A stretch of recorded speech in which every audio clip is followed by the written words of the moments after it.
What would be your advice to anyone else starting or thinking about embarking on an instructor course? Oh, crikey.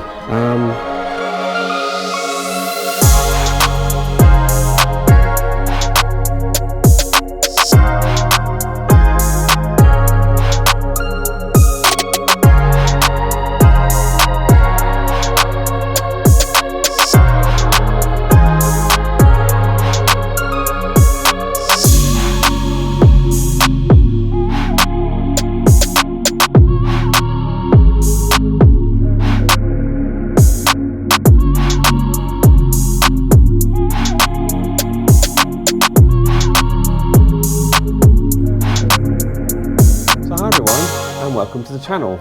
Not the normal location, as you can tell. It's not the flight briefing room. It's not the PeaBee. So where am I, and why am I coming to you from a hotel room in North London? So I'm currently, and some will know this, I'm currently on my flying instructor's course. I'm doing my course with Rob Grimwood at Exodus Airsports. Am I enjoying it? Yes, I really am enjoying the course. But this is one of those secrets that's been going on in the background. I've been studying hard for this course for a fair few months since I found out I was able to get on one. But there's been a bit of a journey, and that journey started a long time ago. So for me to be able to get the right number of hours and the right experience level to be able to come on this course was a real big milestone for me. I've always wanted to be involved in aviation, and for me this was a career change that has been a few years in the planning, but for me this is such an enjoyable moment to be able to get on this course and hopefully fulfill my dream of teaching people to fly, imparting knowledge and helping those that want to fly become better pilots. It's hard work. It really is hard work, and hopefully through this video I'll give you a little bit of a flavour of some of the lessons that we're involved in, some of the presentations that Rob is giving us, and then we have to develop our skills in being able to present those ground lectures, as well as learning the ground subjects for the examinations, and then on top of that learning how to articulate correctly for the flying side of things so that the student is under no illusions of what we would expect from them while they're flying. I realise on the counter I've been probably burbling for well over 2 minutes here, but I just wanted to let you guys know that this is where some of my content will be coming from, but also I'm hopefully going to try and do some interviews with Rob to give his perspective on what they expect from us. So hopefully this shouldn't be too much of a shock for those will have probably worked it out from some of the hints that I've been dropping throughout other videos, but I thought this was the right time to let you all know what's going on, and hopefully join me on future journeys. So this is Rob demonstrating to us how a board brief then feeds into a flight, and you'll hear Rob refer to someone called Joe. Joe is the fictitious student that we use during the flight, so when I'm referring to Rob, I'm not referring to Rob, I'm referring to Joe, and that allows us to differentiate between real life and the scenarios that we're playing during the course. Right then, Joe. What we're going to have a look at doing today is we're going to have a look at doing exercise 7, which is basic climbing and descending. Last lesson it was all about just maintaining straight flight, straight towards something, and then maintaining level flight, not going up or not going down. Today we're going to look at another really core discipline in our flying, which is how we're going to be starting in straight and level flight, how we're going to enter a climb, and we're going to be doing a full power climb. So we're going to, full power on the engine, so foot right down. So how to enter it, how to then maintain the climb, and then how to return back to straight and level flight at a predetermined altitude. Yeah. Essentially, what you can see is these three forces here, exactly the same as there, just inclined at an angle. Yeah. The big difference is the lift is no longer directly opposing the weight. They're out of alignment with each other. So what we're going to do is we're going to break down the weight into two components or two parts. Yeah. So the main point of this video is to explain about the flying instructor course, because I didn't really know too much about it, but wanted to get involved in flying instruction. So the best person to speak about it is the gentleman that actually runs the course. So Rob, how long have you actually been running these flying instructor courses for? Since about 2009, so 13 years ago I became an FIC instructor, so done quite a few courses over that still 13 years. Yeah, still doing it, that's right. Yeah. The main point that you impressed upon us when we first started, day one, lesson one, almost line one, was the importance of flying instructors setting that solid foundation for the students that they're teaching. And obviously we've got the syllabus in front of us, the British Microlight Aircraft syllabus. That you basically drummed into us from day one. That's right, yeah. Yeah, obviously the job of an instructor is to teach someone to fly, but if you don't do your job right as an instructor and don't teach them the correct approach to doing things, or if there's a hole in their knowledge, then that's a sort of almost like a potential time bomb waiting to go off in someone's flying career.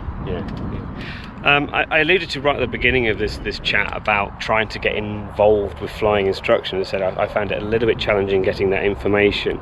If there's anyone that's actually interested in going down the flying instructor route but didn't know about this process, how would they get information, or what advice would you give them?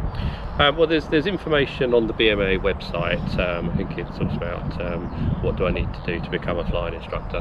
But essentially, you need to have 100 hours P1. At least 40 of that needs to be on a microlight. And then before you start the course, you have to do a pre-entry test, and there's two parts to that. So one is a written exam, so you've got a single exam which covers all of the 5 ground school subjects that you would have done long ago when you did your training. So a long time ago, navigation, meteorology, that kind of thing. So you do need to study quite hard for that, because it's not an easy exam. It does test your knowledge. And then we do a pre-entry flight test, which is pretty similar to when you'd have done your GST before. So it's running through all of the manoeuvres that are covered in the syllabus, making sure that you can competently fly all of those exercises, and you can fly to a good standard. But then also for me to determine whether you've got sort of spare capacity to be able to take on all the information I need to teach you to actually be a flying instructor. Rob alluded to the examinations there, and I think it was about October last year that you gave me a phone call saying you had a slot available on the course, and I think my head has been in the books pretty much since then, because the information uptake on this course is phenomenal. Yeah, it's massive. And I sort of can't stress enough, the better your knowledge is prior to starting the course, the easier you'll find the course and the quicker you'll get on and everything else. So it's really important. If you're thinking of doing an instructor course, get your head in the books and really learn all of those subjects. When you think you've learned it, learn some more. Yeah, that's right. And that's where I thought I'd done not sufficient. I thought I was fairly well grounded, and then Rob proved us the next level. It is very much next level for instructors, isn't it? It's not just knowing the answer, it's knowing why, isn't it? That's the difference, as a student, I suppose you need to sort of understand different concepts, but as an instructor you need to be able to not only understand it, but you've got to be able to put it across so that someone else is going to be able to understand it, and that's very different. You can all read something in a book and say, yeah, I understand that, but if you then have to try and explain it to someone else, it's totally different. I've already alluded to the syllabus, and as you can see, mine's nicely labelled up with all the sections. We've pretty much devoured this, haven't we, and taken it apart. That's right.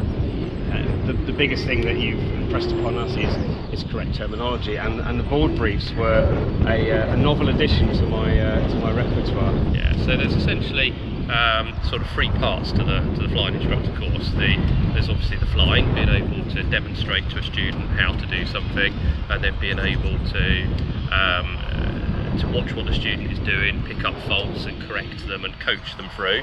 Then there's the pre-flight briefings, which are really important, so we have to teach you how to do those briefings. And then the final stage is of course the ground school subjects that we've talked about. Yeah. So for me, this has been part of my journey, and I'm sure you'll see more of this on the channel.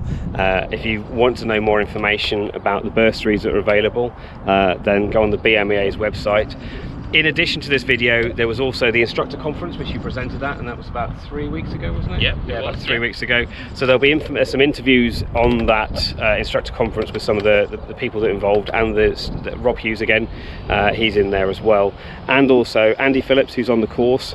Those that might remember the video I did of Flying for Freedom, so he's one of the guys that's going through the system now with Rob and myself, so there's an interview with him as well. So don't run away, have a look for those interviews, and hopefully we'll be able to give you a bit more of the board briefs and some of Rob grilling us in flight, because I've managed to record some of the in-flight audio and video side of things. So I hope this video has been useful. Stay tuned for the rest of it, and hopefully I'll give you an update at the end of the video. At 1,000 feet at 65 miles an hour in straight and level flight, yeah? And then we're going to put the aircraft into a climb, and we're going to climb up to 2,000 feet. And we want to get back to 65 miles an hour. Then we're going to maintain that for a little bit. Then we're going to adopt a glide descent where we're going to glide back down to 1,000 feet. Finally, we're going to talk about airmanship. As always, we need to keep a bloody good lookout, yeah? But today we need to look up and down as well. So before we go into a climb, really good look up above us, good look up behind us, make sure there's no one there. Same for the descent. Let's brief summary then. So we've had a look at what's going on with our four forces when we're in straight and level flight, when we're in a climb, when we're in a descent, and it's all about overcoming or working with this extra component of weight. The important thing is learning these four sequences, okay? But as well, it's about looking out of the front, not staring at the instruments, and getting used to what the attitudes of the aeroplane look like in a climb and in a descent. So hi everyone, a bit of an impromptu part to this video, and I just wanted to introduce one of the partners in crime on the course is Andy Phillips. As you can see, we're already well into practicing our air sequence cards for the course. The reason I wanted to bring Andy into this video is because those that have watched my channel for a while will have realised that I did a video promoting the Flying for Freedom organisation that helps wounded, injured and sick serving and ex-serving veterans. Now you might notice here Andy's got his helmet branded up quite nicely, and I thought I'd just bring Andy in to explain why he's on the course and how it's actually helping both of us really. So Andy, just give us a little bit of your background as to why you're on the course at the moment. Yeah, I got injured a long time ago in the build up to Gulf 1, but about 6-7 years ago I got the opportunity to learn to fly through Flying for Freedom. I'm now 500-600 hours into my flying and everything, and the opportunity, yeah, I've been looking at becoming an instructor for a couple of years, but finally got the opportunity, partly thanks to the BMAA. Yeah, they've helped us out with bursaries and everything, which has reduced the cost a bit. But it's to be able to give something back. I really find I get a lot from working with other veterans, but it's nice to be able to give something back to them as well. Yeah. And a thank you to Flying for Freedom for actually getting me to this stage to start with. Yeah, because you've come right through the system, haven't you? Yeah, I'd done 10 hours in a Cessna 172 before I actually started flying, so yeah. That was it. But you've you've got your MPPL through Flying for Freedom and then carried on? Yes, yeah. Yeah, I didn't have a lot, my initial pilot's license was my MPPL, and now hopefully I'm going to be flying, the first person to actually go right through the scheme. Yeah, we've got a couple of guys now that are commercial pilots, but they were young enough and everything to move on to that. I'm past that, sadly. I'm an old git. But I'm still plenty young enough to actually become an instructor, so I'm going to be Flying Freedom's first in-house instructor. Brilliant. So as Andy's obviously alluded to, he's got a BMAA bursary, and I think it's only just that we both actually say that that's a big thank you to the BMAA, because I've also been awarded a BMAA bursary for this course as well, and hopefully I'll be able to give back to the BMAA community and the MicroAvionics community for that matter. But Andy, thank you for your time. And you're welcome. It's been really useful having Andy on the course, because we've been bouncing off each other and practicing on the board briefs, and it has actually made it more interesting at times, hasn't it? Yes, it's actually a really tough, intense course, but it's actually, I would say it's actually now becoming enjoyable. I'm not sure it was quite so enjoyable in the first couple of weeks. He wasn't paid to say that. He wasn't paid to say that. But we just wanted to give you a little bit more of a flavour of where we're at. And I think for the first time in a while, we've had a lovely warm day sunshine and it's not blowing a gale, because as I say, the first 3 weeks were pretty much 3 weeks straight in the classroom, which wasn't helpful, was it? Yeah, I don't think we actually flew till week 4, did we? No, just we had all those storm fronts come through, but anyway, we're here, we're flying, the daffodils are out, we're outside studying in the sunshine and hopefully making the most of the course, and up for a bit of a break in a minute. Anyway, back to the rest of the course, and hopefully I'll give you more of a flavour of some of the in-flight lessons that we've been going through. And what do we do when we level off? So this is Rob giving us the pattern and the flow of how the lesson is conducted in flight, and the biggest thing for me is trying to do this all from the rear seat. As you can see, it's just my head cam, which is slightly higher than my eye line by about 3 or 4 inches, so I've got a massively restricted view, but the main point is it's trying to get the pattern and flow of the sequence to match, so that the student can understand what's going on while it's happening. And I've left all my mistakes in, so hopefully you'll see that, and say it's just balancing the art of information and what's happening for the student's benefit. Want to do it again? Yep. Okay. So we're just going to do the second demo of that, just up to 2,400 feet. Okay. So what's the first part of going into a climb? Good lookout, Yeah. and then power, attitude, trim. Okay, so we're going to give ourselves a good lookout left and right and up where we're going to climb into. Make sure we're not going to climb into anyone. Okay, so noting your picture before, we've had our good lookout. We are good look, and we're checking out where we're going to climb into as well. Okay, power's coming in. We're raising the nose to our climb attitude. Okay, and then adjusting our position to maintain that 65. The VSI is indicating a climb, 600-700 feet a minute, and the altimeter is increasing, isn't it? Okay, so when we come to level off, it's attitude, power, bringing it back to our level attitude, and then reach trimming. Okay? Okay. So coming up on 2,200. Maintaining that climbing attitude. Okay. And then bringing the power back to our cruise RPM, and then slowly back to our hands-off trim position. Okay, so terminology again. Power back. Reducing the power. Okay. I'm going to run this through in my head afterwards. Good, that was nice. If I just take control for a second. Okay, you have control. Yeah, so that was good, Giles. Nice demonstrations. Not a lot to say really. Both times when you levelled off from the climb, Yeah. you didn't allow 50 feet. So that last one we pretty well hit 2,400 And then, before you levelled off. Yeah. Okay, and then you had to level off in a rush. because otherwise I don't shoot it. Yeah. So just make sure you're prepared for it, and you give yourself the time that you need to do it. Yeah.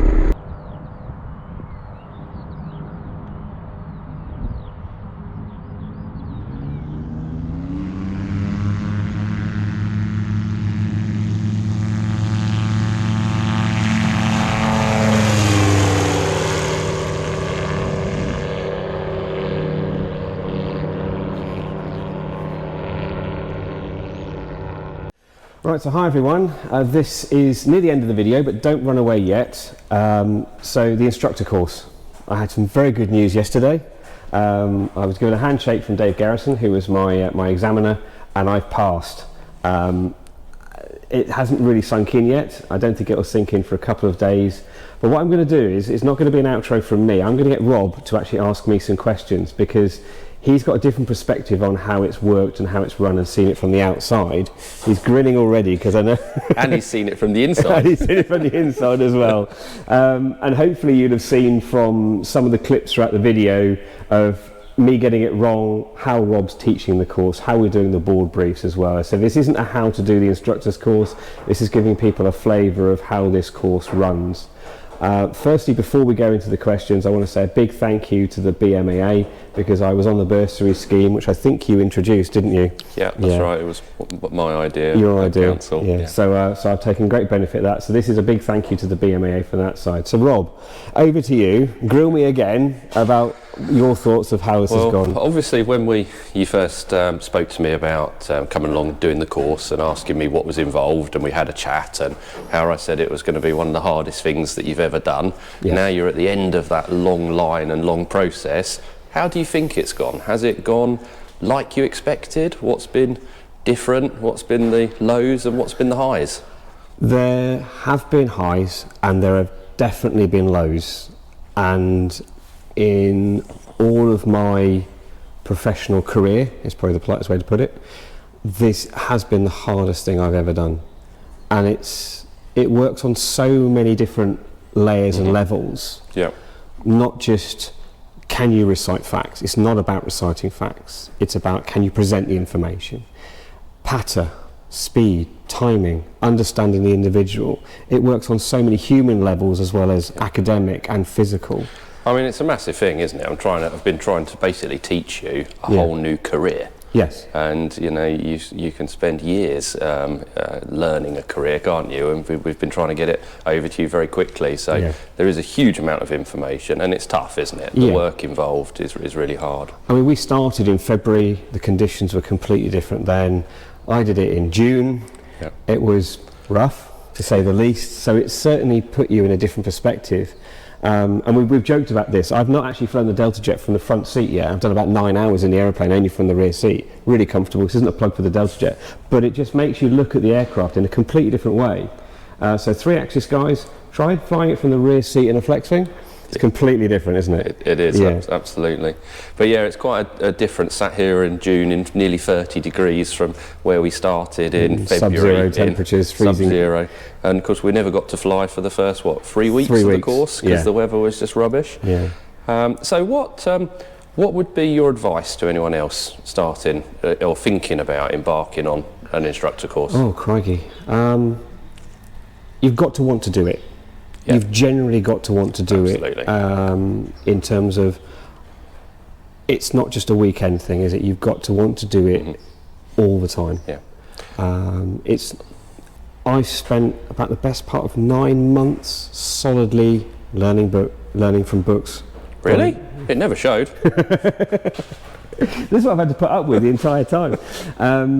You know, not just reading Cosgrove, but the thing I took even from yesterday was it's not just knowing those facts and figures, it's being how to present it. Yeah. And that's the biggest thing. Practice with everybody. Teach your parents, teach your children, teach your partner. And I suppose, you know, put the instructor part of it aside, you know, do you feel that your flying and general airmanship and awareness has improved massively as well? Yes, yeah. I look at aviation in a completely different way now. Yeah. Not that I'd like to say I was a relatively good and safe pilot before, but this has just taken it to a whole new level of looking beyond just, we're going to go from A to B. Yeah. It makes you look so much wider than just a flight. Yeah. I'll be all right, I'll look XE weather. Actually, no, there's a bigger picture to that. Yeah. That's right. Where's the information come from, even down to NOTAMs? And understanding that information fully is key, isn't it? And for anyone considering this, that's the main thing I've taken away. It's just not just looking at a basic level. You're almost 3 layers deep. Yeah. No, it is absolutely. And even now, I'm now looking at the information I've learned to then build on that, because this is the base layer, isn't it? It is, yeah, absolutely. This is the start. Now you go through your apprenticeship as a restricted flying instructor, where you learn the tricks of the trade, if you like, and then you'll be back fairly soon to do an upgrade test and become a full flying instructor. I'm going to leave on the screen now a quote from Paul Dewhurst. Sorry, Paul, it's on public domain, so I'm going to use it. I'm not going to quote it now, but it's so funny what he wrote. But it's so true that actually every person you meet is going to find a different way of entertaining you as an instructor, isn't it? That's right, yeah.